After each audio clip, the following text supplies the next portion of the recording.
All right. First off, thank you, Mr. Zacharias, for coming. It's really a privilege to have you here.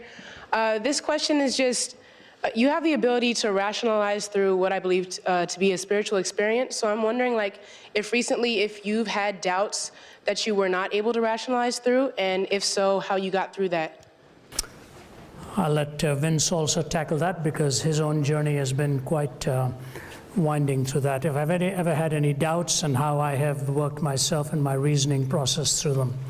You know, when you go back to the history of academics and how they've arrived at certainty, you can go back across 5 centuries and you'll see how it started with rationalism, that indubitable certainty. And so mathematics became that, where Descartes said the only reason you even knew he existed was because he doubted, therefore he was. So they were looking for rational, indubitable certainty. From rationalism, we moved to empiricism, where the verification principle and the scientific worldview, the positivistic theories all took over.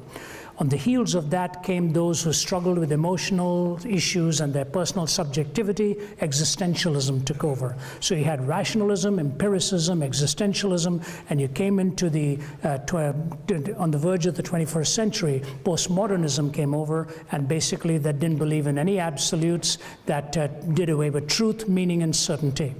The mistake that was sometimes made along this journey is that in grabbing the finger of one way of truth testing, they thought they grabbed the fist of all of reality.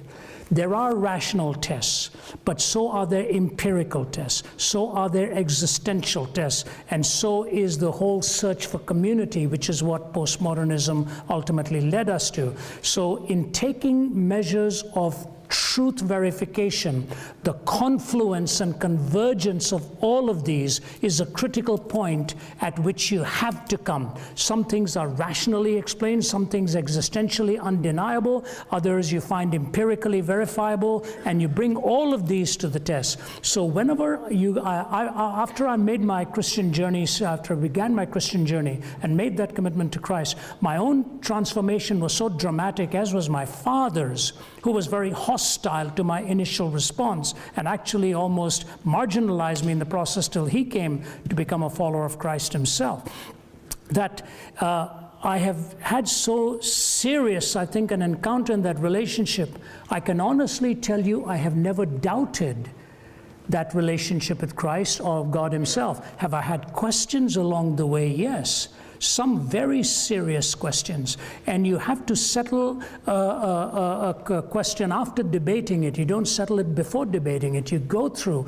I've read authors, I talk to others, I check this out against with other people's thinking and so forth. When I bring these points of convergence, I find the Christian truth to meet 2 tests of logic: correspondence theory, coherence theory. Individual assertions correspond to reality. The whole system teaching put together brings a coherent worldview. That's the way I see that. Then in life itself, the twin realities of truth and relevance.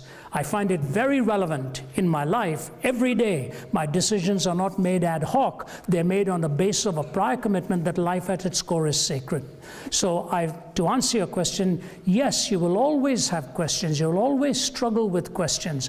But as C.S. Lewis would say, you don't go all the way back to the beginning. You take 1 or 2 steps back to see how you deal with that question before you start moving forward. So personally, the doubt has never been a factor, but the question has. Now, I know some people who wrestle with great doubts, and I with great sympathy help them and deal with them, because they're trying to struggle mainly with the intellectual component of their faith. Or sometimes experientially, they've gone through a lot of suffering, a lot of pain, and they just cannot put this whole story together in the light of the gospel. So you have to deal with the convergence of these points of reference, and at times where the intellectual may be weak, the experiential does carry you through till the intellect catches up with what you are living with and going through.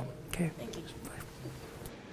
Thanks for that question. The Bible says to be merciful to those who doubt, and when I came to Princeton, I didn't come as a Christian, grew up in a sort of culturally Catholic home, wasn't sure what I believed about God. And I think as I started to think through Christianity seriously for the first time, one of my concerns was that if I became a Christian, it would be a sort of intellectual dictatorship and there wouldn't be any room for doubt, there wouldn't be any room for questions. I'd be told in detail what I need to believe on every fine point of doctrine. And I've been really pleased to find that that's not the case, that we are to be merciful to those who doubt, that there are lots of rooms for questions, and there's much more disagreement on things within the Christian tradition than there is agreement. There's agreement on core things about who Jesus claimed to be, about the death that he died, that he rose from the dead. But there's a lot of room for disagreement. My own personal story is that I played soccer here at Princeton. Two guys who were a year older than me on the soccer team, they were involved in a ministry called Athletes in Action. They invited me along. I saw an integrity, a strength of character in the community that I began to observe. I started to ask difficult questions. I started to read the New Testament as I was challenged to do for the first time. I'd argue my way through it, and I was crossing things out and writing my own versions. I'd write BS in the margins when I disagreed with something, and Christians would sort of look over my shoulder and say, "Hey, why do you have a BS in the margin of your Bible?" I'd say, "Oh, that verse makes for a great Bible study."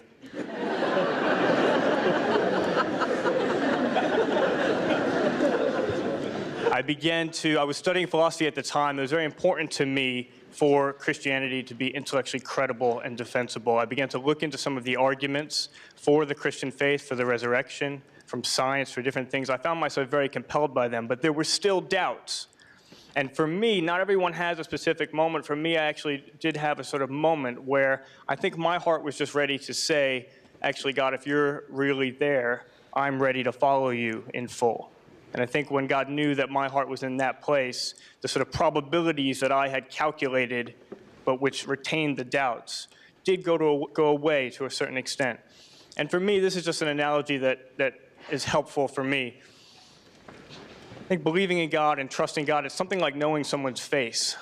You know, I could write out for you different things about someone's face, the shape of their nose, the shape of their eyes. I could write that out for you propositionally. I could try to make an argument about that with sentences, but I would never be able to exhaust what there is to know about a person's face. To do that, I'd have to just look at you and see your face and know your face. And what I find in my life is that when doubts creep in more significantly in terms of my belief in God and my trust in God, it's often because I've stepped away from actually being in that personal relationship with God face to face, and I'm doing more of the writing down on the paper. I'm doing more of the calculating, more of the abstract thinking, intellectual argumentation. And it's during those times that I find being able to read the Bible, to be in community with other believers, or just to be able to serve other people, just to sort of ask God to come alongside me as I serve others. Those are the sorts of things I can do that just puts me face to God, and then I know him, I know his face in a way that I don't if I'm just trying to write it down or intellectualize it. I hope that helps a bit.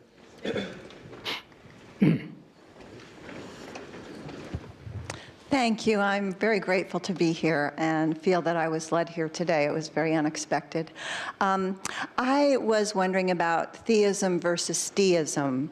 Bishop Jack Spong of the Episcopal Church has rejected theism, says that it's dead, and claims in his deistic view, which is shared by many in the church today, that God is love and the ground of being, but perceives personal prayer as alien. And I wondered if you could talk about the personal God. To me, some of deism sounds like atheism with the word deist put on it.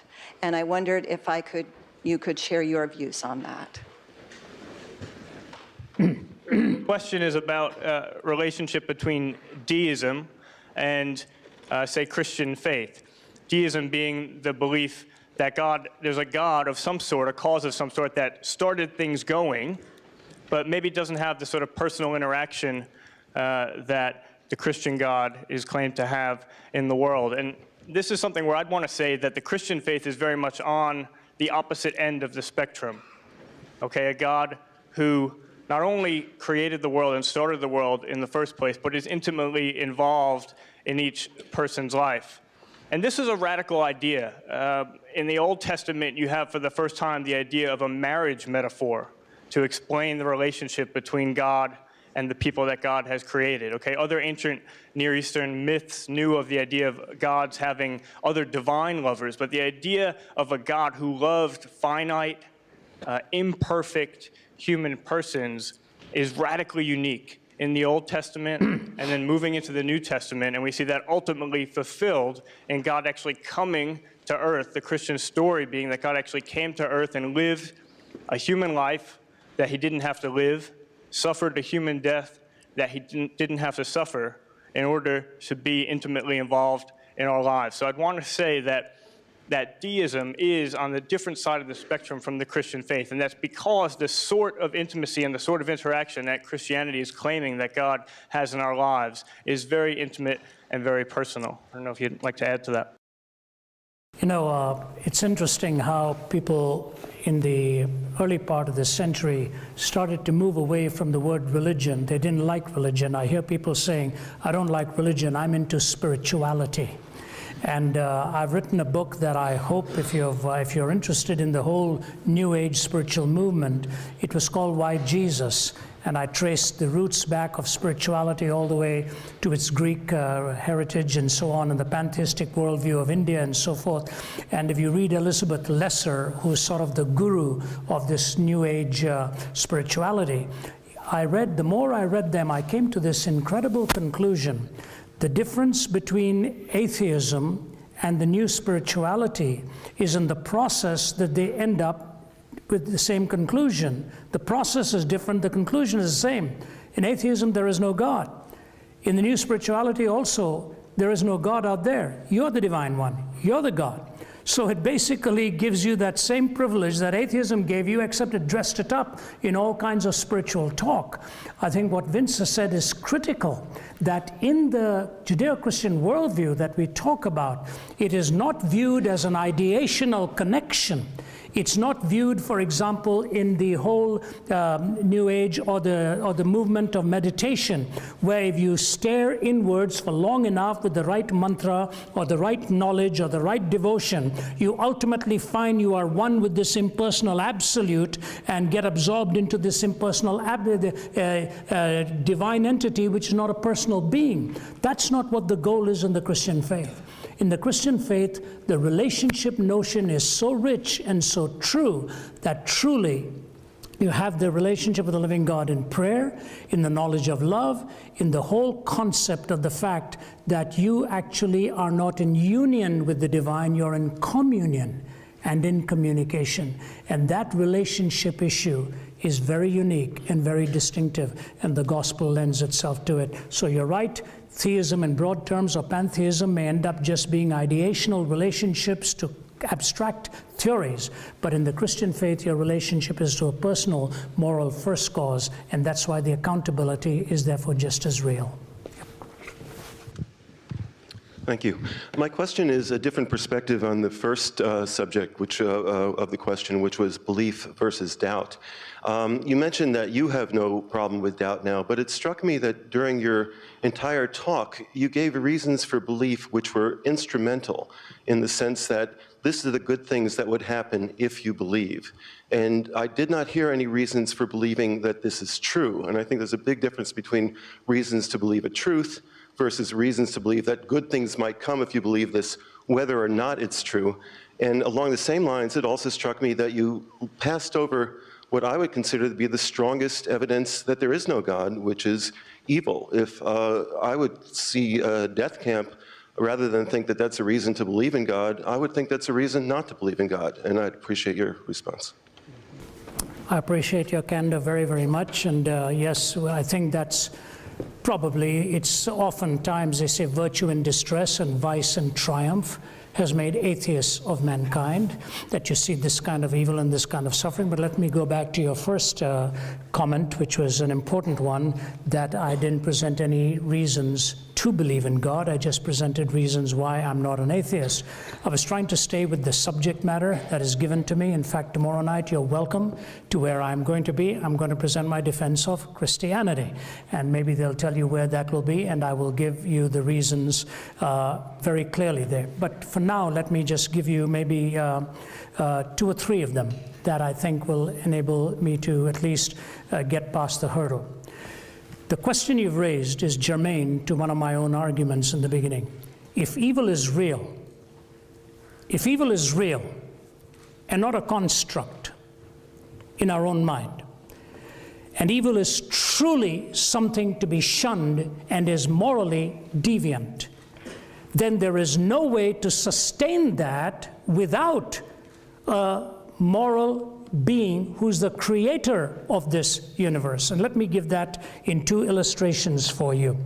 See, when a person says there's such a thing as evil, they assume there's such a thing as good. When they assume there's such a thing as good, they're assuming there's such a thing as a moral law on the basis of which to differentiate between good and evil. But when they assume there's such a thing as a moral law on the basis of which to differentiate between good and evil, they have to posit a moral lawgiver, but that's whom they're trying to disprove and not prove. Because if there's no moral lawgiver, there's no moral law. If there's no moral law, there's no good. If there's no good, there's no evil. What becomes really of the question? So here's what I want to say to you. Out of these four steps, from evil to good to the moral law to the moral lawgiver, the one that you could really quibble with and say, Ravi, why do I have to come up with a moral lawgiver in order to sustain a moral law or to go to good and go to evil? And the reason is this: whenever a question of evil is raised, it is either raised by a person or about a person. It is either raised by a person or about a person, which assumes, therefore, persons have intrinsic worth.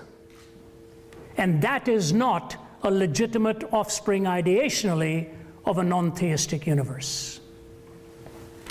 How does one give essential worth to a product of time plus matter plus chance? So when you assume that there is implicit worth in personhood, you're actually assuming that the person is a created being by one of intrinsic and implicit worth.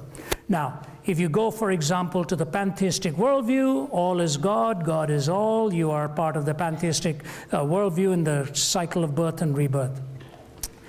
If you come, for example, to the Islamic worldview and you talk about God, God is so distant that you cannot really truly make too many propositional statements about him. The distance is so great between the sovereign God and the finite human. A person came to Jesus and he said to Jesus, is it all right to pay taxes to Caesar? I've just filed my taxes 3 days ago and I wish Jesus had answered this question differently. Because at the same time, it'd be wonderful to be both godly and rebellious, you know. But Jesus looked at him and said, do you have a coin? And the man said, yes. He said, show it to me. So Jesus took the coin and said, whose image do you see on this coin? The man said, Caesar. Jesus said, give to Caesar that which belongs to Caesar, and give to God that which belongs to God. The man ought to have had a follow-up question. The follow-up question should have been, what belongs to God? Jesus would have said to him, whose image is on you? This intrinsic worth that Jesus gives to you and me, sir, is an undeniable expression of my starting point that my questions are valuable because at core my essence is valuable. And when I see a deviation from it, I have a legitimate reason to ask that question. The problem of evil is delegitimized in a naturalistic framework. That's why Richard Dawkins, although Peter Singer here takes issue with Richard Dawkins, but Richard Dawkins' comment is fascinating. He said, I have to come to the conclusion that there is no such thing as evil. We are merely dancing to our DNA. Dawkins is being more consistent. He says that if I assume the reality of evil, I have to posit a transcendent basis on which to measure it. So I can't afford to accept the reality of evil. So I say to you, the question of evil and moral reasoning points me to a transcendent moral lawgiver. And if I take the offer on the cross for forgiveness and grace, which is what we all desperately need, without which we won't make it, and the theory of Jesus' resurrection from the dead, the Christian worldview presents to me a coherence of intrinsic worth and the resultant way in which we live, loving God and loving our fellow human being. 613 laws were given to Moses. David reduced it to 15. Isaiah to 11. Micah to 3. When Jesus was asked which is the greatest law, he didn't reduce it to 1. He said to love the Lord your God with all your heart and all your soul and all your strength and all your mind, and to love your neighbor as yourself. He said on these two commandments hang all of the law and the prophets. Because of the first, the second follows. Without the first, the second doesn't follow at all. It's with its feet firmly planted in midair. So the existential ramifications of knowing God and the intrinsic worth of my neighbor and my own life gives me the defense of theism much more than atheism can defend these two very issues. So I will give you a more lengthy answer on this if you come tomorrow, but I think implicit in the not of atheism is the yes of theism, how it gives me meaning, gives me hope, gives me the recovery, and more than anything else, describes my intrinsic worth and what it means to be human. Thank you. Might just add a couple of points, because this question of the evidence was so significant for me as I came to take Christianity seriously for the first time. And I think my initial assumption was that the burden of proof was much higher for theism or Christianity than it would be, say, for atheism, because Christianity was claiming all of these crazy miracles, and atheism was just a sort of more purely scientific, rational way of seeing things. And so I began to think about it more. I asked the question, okay, what are the sort of big picture possible explanations for the universe that we live in? And there's really only three logical possibilities. One, God created it. Okay, now admittedly, that's a weird option.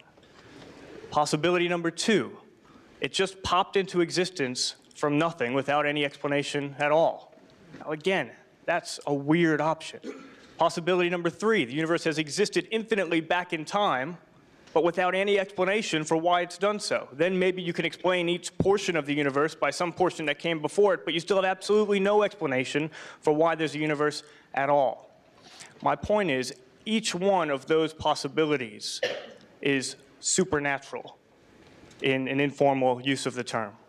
Okay, they exhaust the relevant alternatives, and every one of them is remarkable.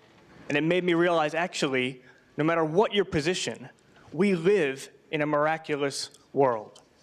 And so that opened me up to the possibility of maybe miracles being part of the worldview that I would accept. And for me, the most significant of those miracles was the resurrection. I'll just read you a real short passage here. This is in 1 Corinthians. And this is Paul writing, the Apostle Paul. And he says, "For I handed on to you as of first importance what I also received, that Christ died for our sins in accordance with the Scriptures, that he was buried, that he was raised on the third day in accordance with the Scriptures, that he appeared to Cephas, then to the 12.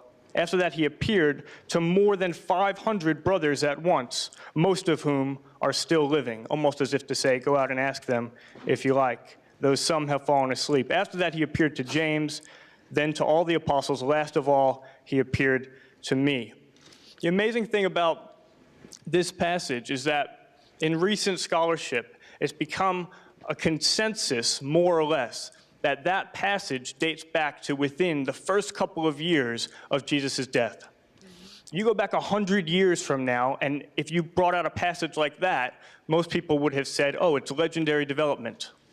Okay, it didn't start out that way, the story, but you sort of play that game where I tell you something, you tell the next guy, he tells the next guy, and by the time it gets into the book, it's developed as a myth. The scholarship now, for various reasons having to do with that passage, the poetic rhythm of the passage, the words that are used to introduce it, the times that we know Paul spent with Peter just after the resurrection, even the most liberal scholars on the question, Gerd Ludemann, Robert Funk, people who are involved in the Jesus Seminar who are radically skeptical about claims of Christianity, admit that this passage dates back to within a couple of years of the resurrection. So here's the situation that we're in.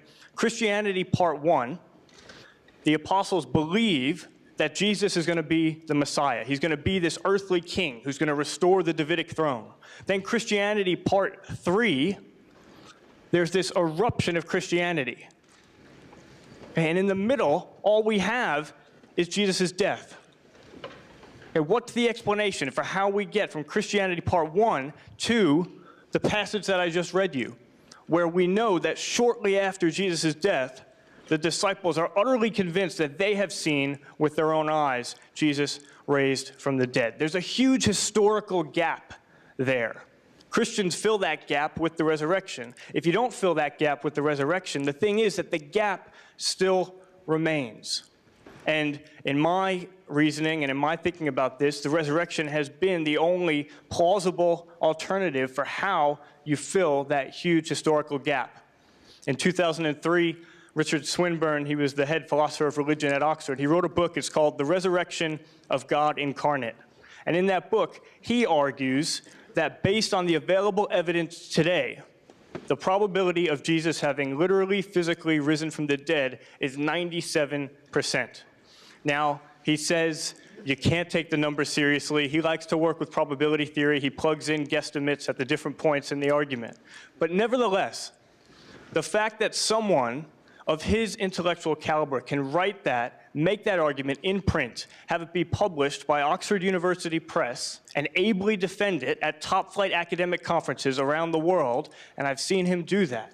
Okay, it shows that the intellectual case for Christianity is credible. And when I came to realize that, it caused me to ask the question, okay, is it really intellectual doubts that are keeping me from the Christian faith, or is it something that has more to do with my heart than with my mind? Those are a couple points.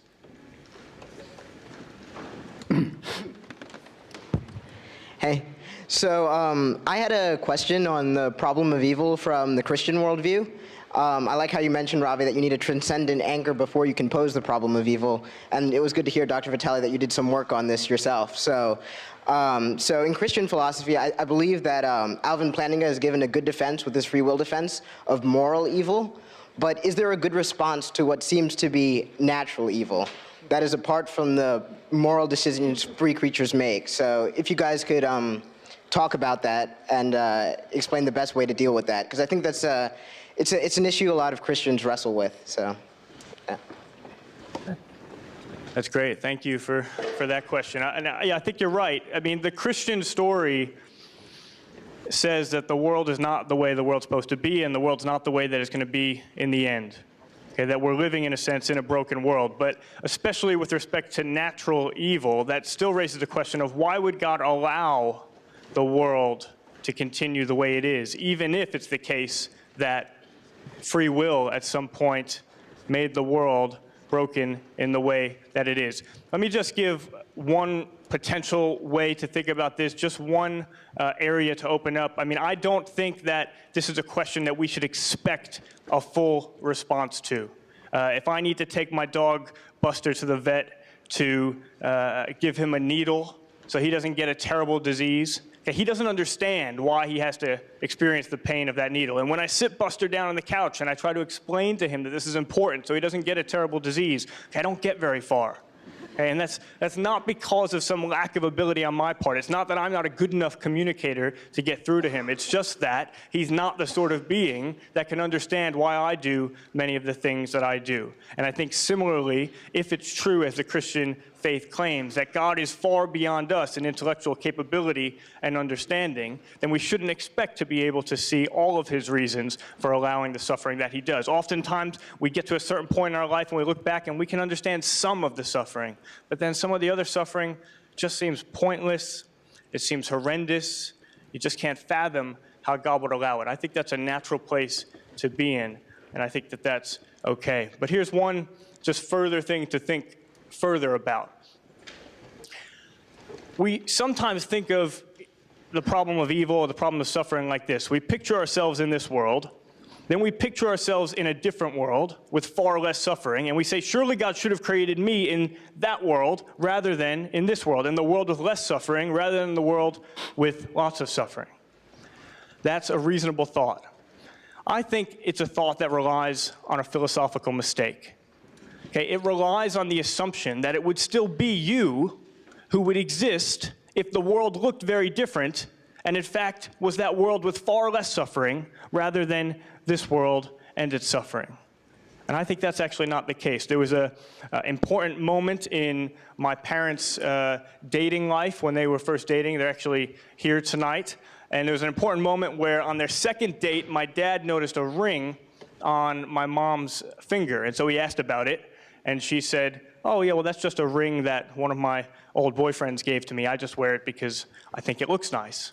And they were standing on a bridge at the time overlooking the sort of picturesque New York City skyline. And my dad said, "Oh, yeah, it is nice. Let me see it."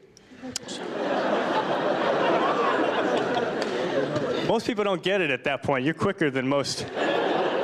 Princeton. So my mom took it off, handed it to my dad, and my dad, he threw it off the bridge, and he watched it sink to the bottom of the Hudson River. Now, my mom loved it. Okay, I think that was like the clinching moment. But my question is this. What if my mom didn't love it, okay? What if she ran back to the old boyfriend instead? What would that have meant for me? Okay, now I might be tempted to think, oh, that could have been better off for me. Maybe I would have been taller, maybe I would have been better looking, maybe my soccer career would have went further, I would have been more athletic. That would be a wrong way to think about things. If my mom had married the other guy rather than my dad, it wouldn't have been me that came to exist. Maybe some other kid would have come to exist, and maybe that other kid would have been more athletic or taller or better looking, but it wouldn't have been me. So here's my question. What if one of the things that God values about this world is your existence as the individual that you are?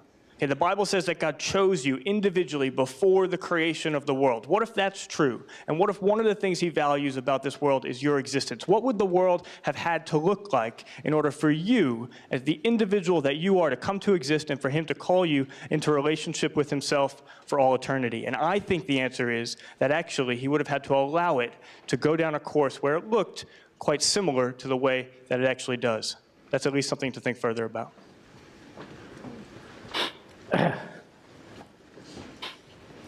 Yes, sir. Thank you. Thank you for speaking, first of all. My question for you is, you say that heartless, egregious acts like the Holocaust are brought about by people without a moral reference point in God. But how do you explain all the death and destruction that has been done in a God's name, such as the Crusades, the Inquisition, suicide bombings, or Christianizing the quote-unquote savage? Yeah, great question. And I appreciate you asking that. The base of the question doesn't change, that whatever was done by A or B were both dastardly things. They ought not to have been done. That's the assumption we both make here, whether it was done in the name of atheism or whether it was done in the name of religion. People often say that religion has been so divisive, religion has been so horrible and so much of evil in this world, and it has its share to face. But let me just say that you go back across history, and when Nietzsche penned his madman parable, he made this comment. He said, if God is dead in this 19th century, philosophically, the 20th century will become the bloodiest century in history. And he said a universal madness will break out.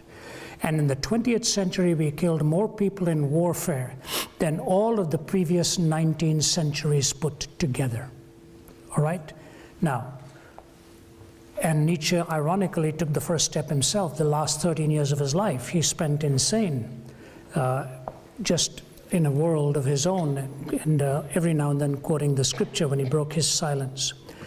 If you take statistically what happened under Mao, what happened under Stalin, what happened under Pol Pot, the 130 to 150 million killed just between these three, it pales any other tragedy of any other worldview that has been committed, religious or otherwise, across the centuries. So first of all, the numbers game is not what atheists sometimes make it out to be. The numbers are huge.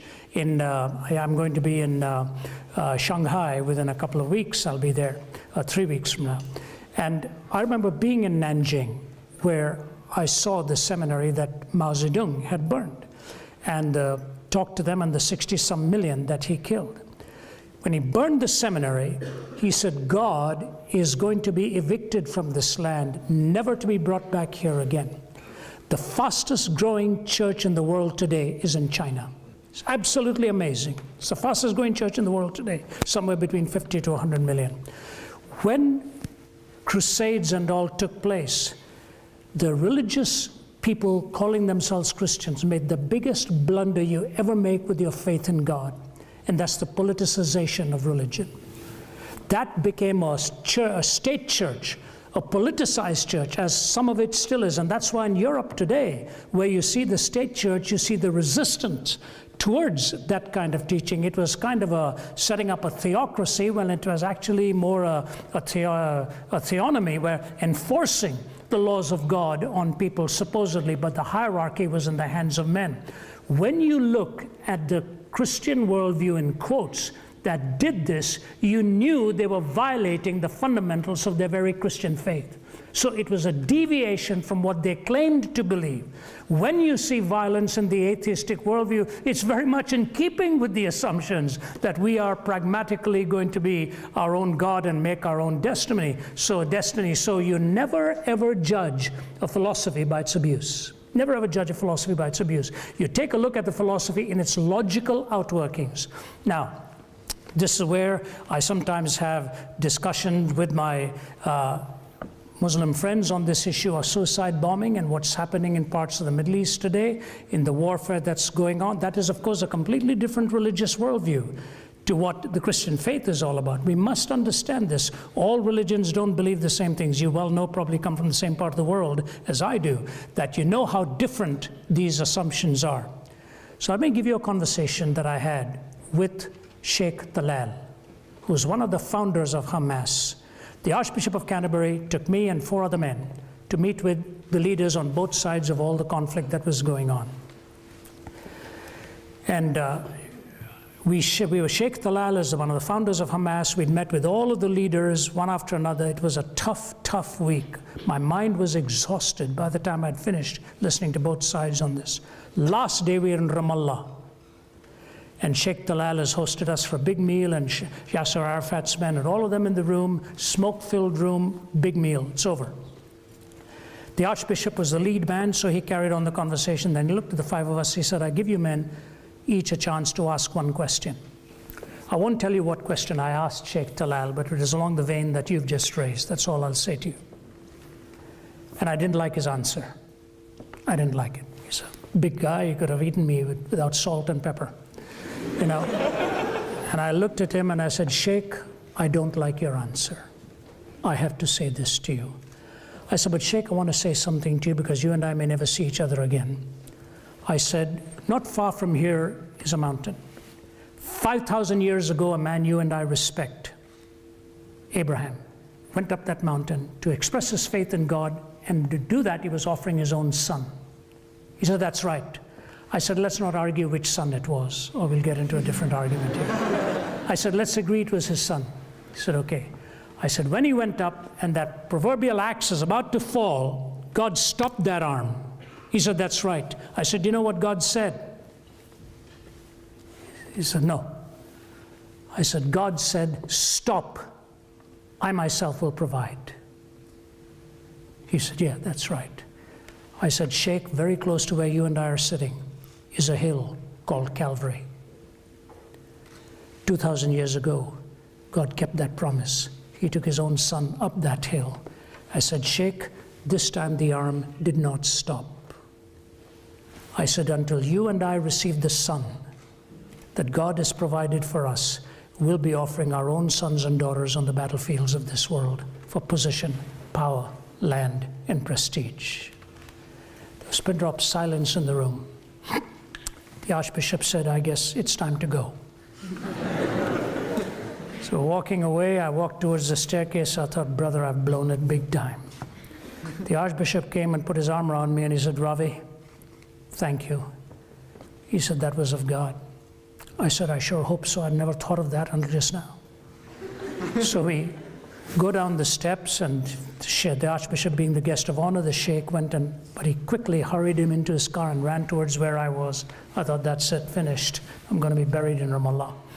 He came over to me and he grabbed me by the shoulders. As you know, some of you may know, I have a back problem, got 2 metal rods after 2 major operations. He grabbed me by the shoulder and he looked me eyeball to eyeball. And he patted me on the face and kissed me on both sides of my face. He said, Mr. Zacharias, you're a good man. I hope I'll see you again someday. And I saw him wipe a tear away as he hugged me and helped me into my car. You know what? Jesus looked at his disciples when they tried to protect him with a sword. And he said, put that away. And he healed the man in his ear. He said to Pilate, my kingdom is not of this world, or my servants would fight to protect my arrest. My kingdom is from another place. Those in religion who have turned to abuse of violence in order to dominate the world have violated what Christ himself taught us. And I say to you, take a look at Jesus and not at Christendom, and ask yourself the question, what do I find wrong with him? Okay, take care. Yeah. You know what?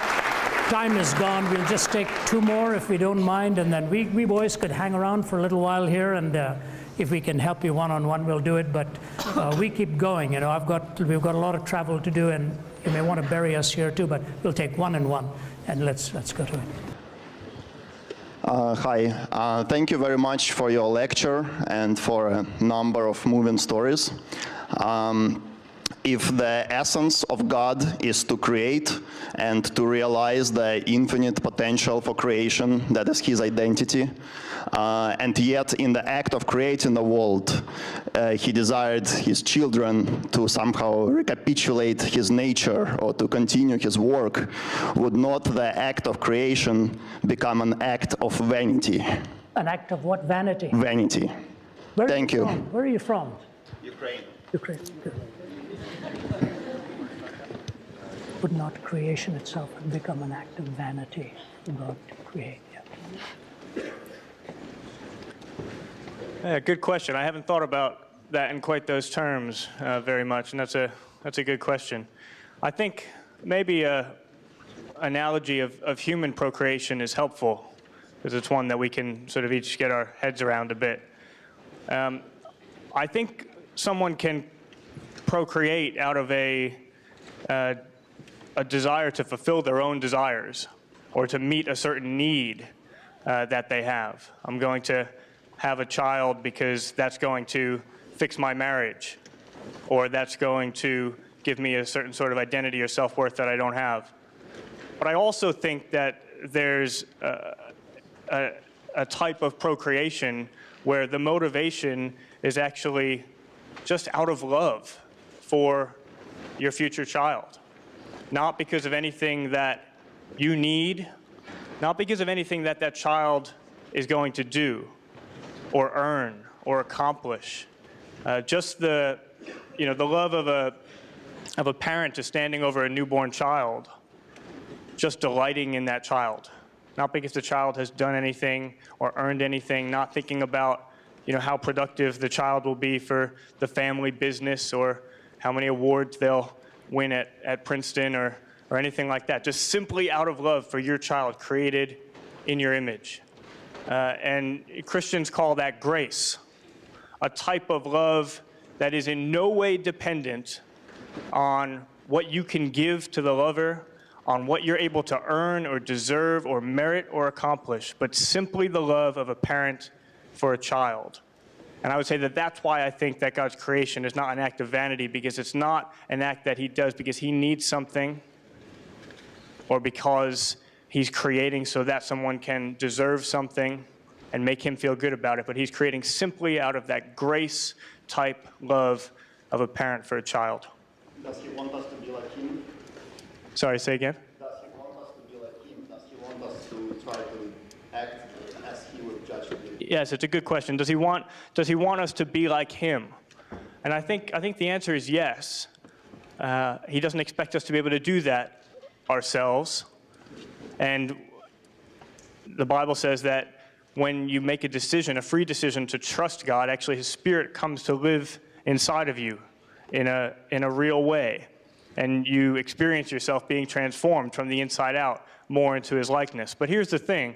There's a great story in the Bible where God is pictured as a father, and one of his sons, he asks for his inheritance early. He goes off, he squanders the inheritance, he spends all of his time with prostitutes and just wasting the money that his father has worked his whole life to provide. And he realizes the error of his ways, and he comes back to the father, back to his home, and the father just takes off running towards the child. And in that culture, he would have had to hike up a long flowing robe. He would have had to expose his legs, which for an adult man in that culture would have been shameful. But he just took off running. And the son, I imagine, was just thinking, am I going to get hit? Why is he running towards me? And the father runs. He embraces him. He kisses him. He says, let's throw a party. He kills his best animal, and he throws his best party to welcome that son home. So yes, God does want us to be like him, but it's by his power and his spirit that he helps us to be like him. And even when we go in the completely opposite direction, just like a good parent with their child, the love for the child is no different. The love for the child is not dependent on whether or not we are more like him or less like him. Thanks for that question. I'll add one footnote to that. If I love somebody and that person refuses to love me, I hurt because I have lost something, right? Because I've lost something. Here, the issue of language becomes very critical. Language is used in three ways, said Aquinas: univocal, equivocal, analogical. Univocal is when you use a word in two different sentences and it means the same thing, all right? So I say, I love you, and I love somebody else out there. You're not pausing to evaluate the word. You assume it's the same thing. It's a univocal usage. If I take the word equivocally and I use the same word in different sentences, it means something different. If I say I'm a good tennis player, and then Roger Federer says he's a good tennis player, we still don't belong on the same court, because I wouldn't see the ball that's coming. His context for good is completely different to my context for good, because in my context, I first got to see the ball. In his, if he hit it my way, I doubt I'll even see it. But I use the same word. Sometimes we use words univocally, sometimes we use it equivocally, because it varies in the context. There's a third word, analogical. When I say I love you, and you refuse to love me, I hurt, because I've lost something.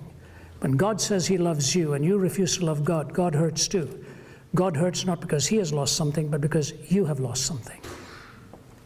The whole use of language in love and value, favor, comes to you in an analogy oftentimes.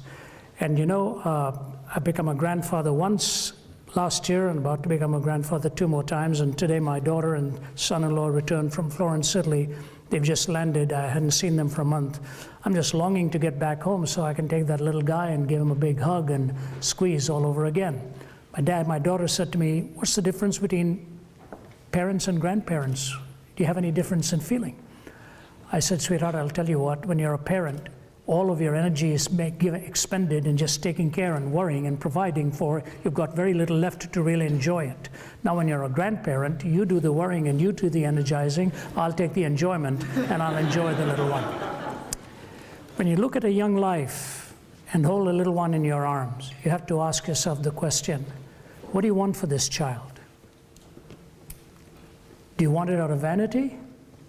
Or do you want it out of love and the supreme idea of what is life's purpose? Sometimes through suffering, sometimes through pain, sometimes through sacrifice. My prayer for that little boy is that he will always grow up to fulfill the law, the purpose that God has for him, and do it with honor and dignity. What path that will take, I don't know. God loves you for your sake and what's best for you, because nothing you do this way or that way will make him less than God, but what you do can make you less than what it means to be human. I'll leave that with you. We take the last one. Hi, Ravi. When you say that atheists have no basis for morals, it seems that you're ignoring most of the existence of mankind, and that we can look at the world and see that that peace leads to prosperity in nations. Say that again, that what? That peace leads to prosperity in nations. We can look and see objectively that trust and safety in communities allow art and science and technology to prosper. You attack atheists like Hitler and the lonely rich. But it seems like a bit of a stretch to think that all atheists search for happiness in murder, power, and cutthroat business. So it seems like you're attacking the weak nihilist who looks at the universe, sees that there's no ultimate moral authority, and leaves it at that. But you're ignoring the strong nihilists who look at the universe, see no ultimate moral authority, and say, this is an opportunity for us to use our reason, to use our experiences to create morals, to create the society that can best further us, that can create the happiest society. And so 2 questions. One, why is it fair to ignore these strong nihilists? And 2, isn't it more noble to use our own reason and experiences to form morals than put blind faith in an old, outdated text? It's a good question, and I respect you for answering it. The thing that I oftentimes say to people who raise these questions to us and do so very legitimately is we think about these things too. We don't say there's no such thing as goodness in an atheistic world. That's not what we are saying at all. In fact, many, an extreme humanist could be a very, very good person, morally good. That is the question is not whether an atheist can be a good person or not. The question is there is no rationally irreducible extension of reason to do that except pragmatically that you want to live in peace, but that is assuming that peace is a good thing. That's only a matter of survival. If you are my neighbor and I want to be at peace with you, but you are not happy with the way I keep my lawn or what I do with my dog when the dog comes out of there, you're going to be a very angry person and want me to comport with the ground rules that you want to leave me with. And we are ultimately then forced to ask the question, what of the person who believes, as some people do?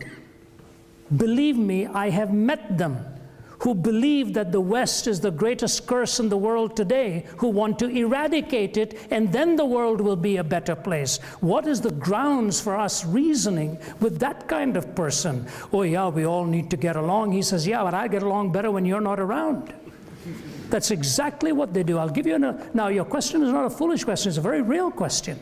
I know many people who don't believe in God who are very decent living people, very good people. Sometimes I find their way of living is much more attractive oftentimes than some of the most hateful letters I ever get are from people who claim to be very devout Christians. I mean, they could just slice me down at the knees. And the moment I read the first paragraph, I can say, this person is going to claim to be a very godly person by the time this letter is over.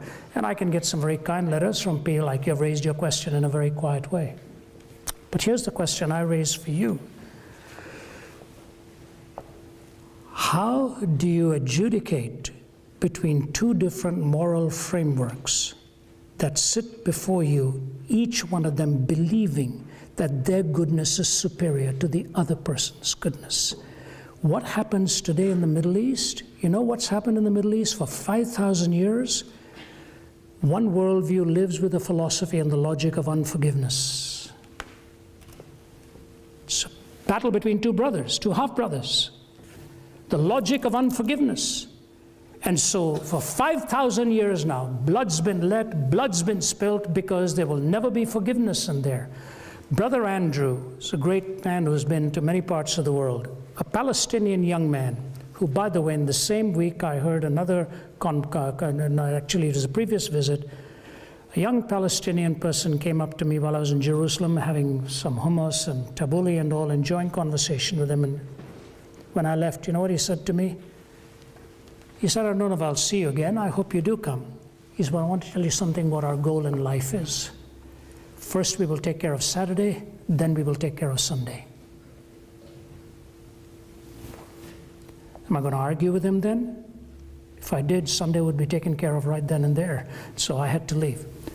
Brother Andrew was in a conversation, and a young Palestinian boy told me this story himself. He said, Brother Andrew was sitting across a sheikh's table in Jerusalem. And Supposedly, the story went that the Israelis had killed 4 Palestinians, and the Palestinians, in revenge, under the Sheikh's orders, went and killed 8 Israelis. So Brother Andrew leaned over and said, "Did you give that order?" He said, "Yes." He said, "Can I ask you a question? Who made you the judge of everything in this world?" He said, "I'm not the judge. I'm only an instrument of God's justice." So this young Palestinian boy said, Brother Andrew looked at him and said, "What then is the place for forgiveness?" And he looked at Brother Andrew and said, "That's only for those who deserve it." You know, if you deserve it, you're really not being forgiven, you've earned it. But you see the worldview coming through. The worldview is so deep-seated.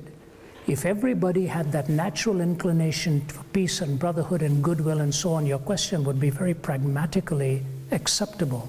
But it's not the reality. The reality is the starting point is I and my worldview must be in control for millions of people today. For millions of people today. Yesterday I was in conversation with a man from a completely different worldview to mine. And my colleague, Matt, was with me in the car when he said this.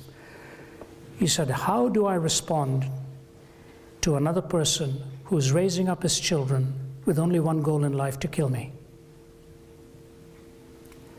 And I remembered being in Beirut, actually not in Beirut, in Sidon, where I met a man.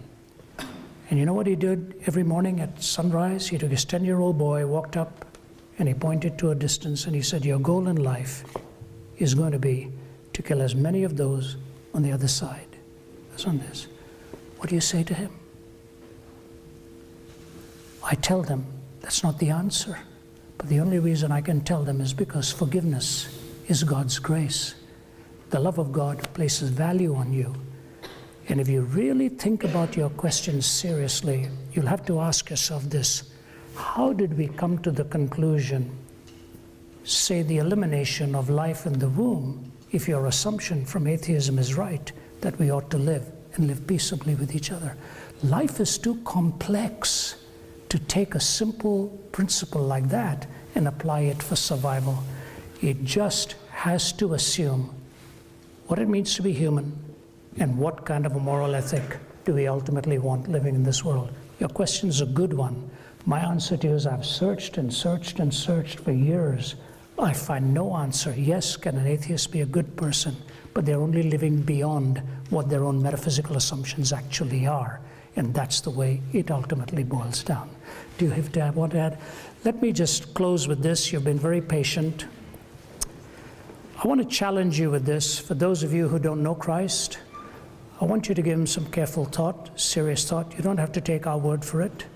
Take the Bible, take the Gospel of John, and ask yourself the question, Jesus, if you're really who you claim to be, reveal yourself to me as to if you are the Son of God. It was the prayer I prayed when I was 17.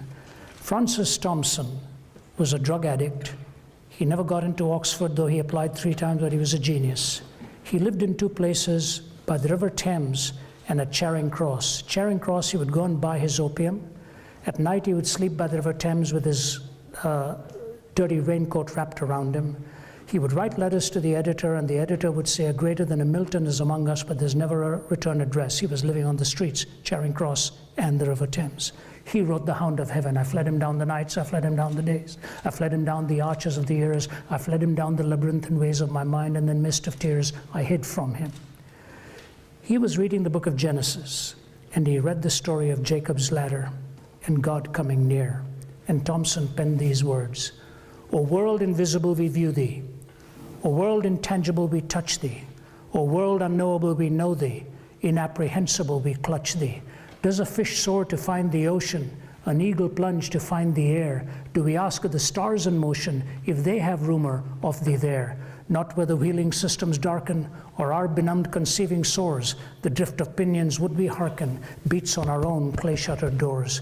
The angels keep their ancient places, touch but a stone and start a wing. 'Tis your estranged faces that amidst the many splendored thing. But when so sad thou canst not sadder, crying upon thy so-sore loss, shall shine the traffic of Jacob's ladder between heaven and Charing Cross. Yea, in the night, my soul, my daughter, Cry clutching heaven by the hems, lo, Christ walking on the water, not of Gennesaret, but Thames.